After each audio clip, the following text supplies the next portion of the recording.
So then, now that you are convinced for the need for policy analysis, we need to figure out how we actually go about conducting policy analysis.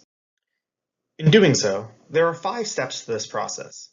We will touch on each of them in this module, but we will go into greater detail in the future modules. Looking at these 5 steps, there is some similarity with the policy making process. However, remember, these are 2 distinct ideas. Make a note for yourself to make sure that you know the 6 steps of the policy making process, as well as the 5 steps of the policy analysis process, knowing what goes on at each of these steps in both processes, and understanding how they are distinct from one another. Remember, the policy making process is the process by which we actually make policy. The policy analysis process is the process by which we make better policy. The first step in the policy making process is to define and analyze the problem. Analyzing the problem at this stage can be done as a series of questions to really understand the problem. First, you want to ask, what is the scope and severity of the problem? Basically, how big is it? Why should we care about it? How do we even know it's a problem? The next question is, where does it occur? Is it an individual problem? Is it a public problem? Is it a private problem?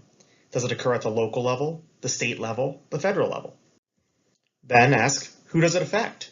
Individuals, groups, certain minorities, different jurisdictions. Next, you want to know how it developed. Understanding the causes and the history surrounding the problem can ultimately then help us to understand how to fix it. Finally, you want to know how the problem might be changing.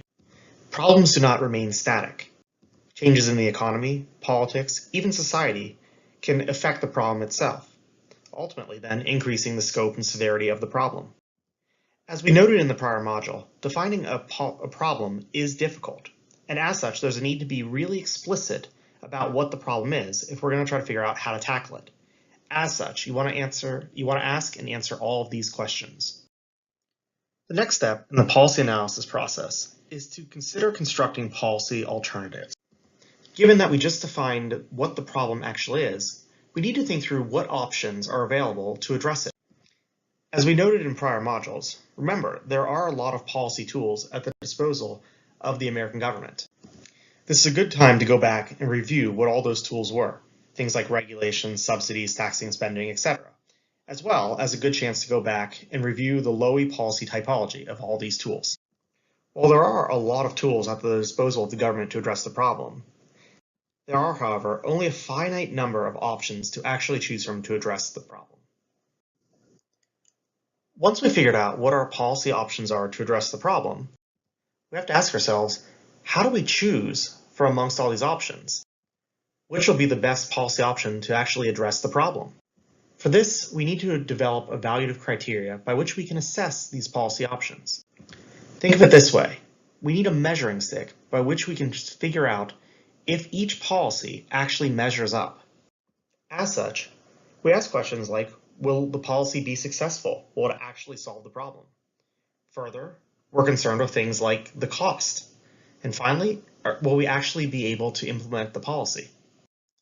With our policy alternatives and our evaluative criteria in hand, we thus have to go forward and assess the policy alternatives to figure out which ones to choose from. We hold each alternative up to that measuring stick and project the outcomes and assess the impact of that policy. You can think about this as like giving a report card to each policy and assessing a score or letter grade for each class, or in this case, each evaluative criteria. Finally, with those report cards in hand, or more specifically, how well each policy alternative measures up to each evaluative criteria, you have completed a proper policy analysis and are equipped now to make a choice. Hopefully, with this information in hand, the choice you make will yield a better policy outcome and will do a better job at addressing the problem.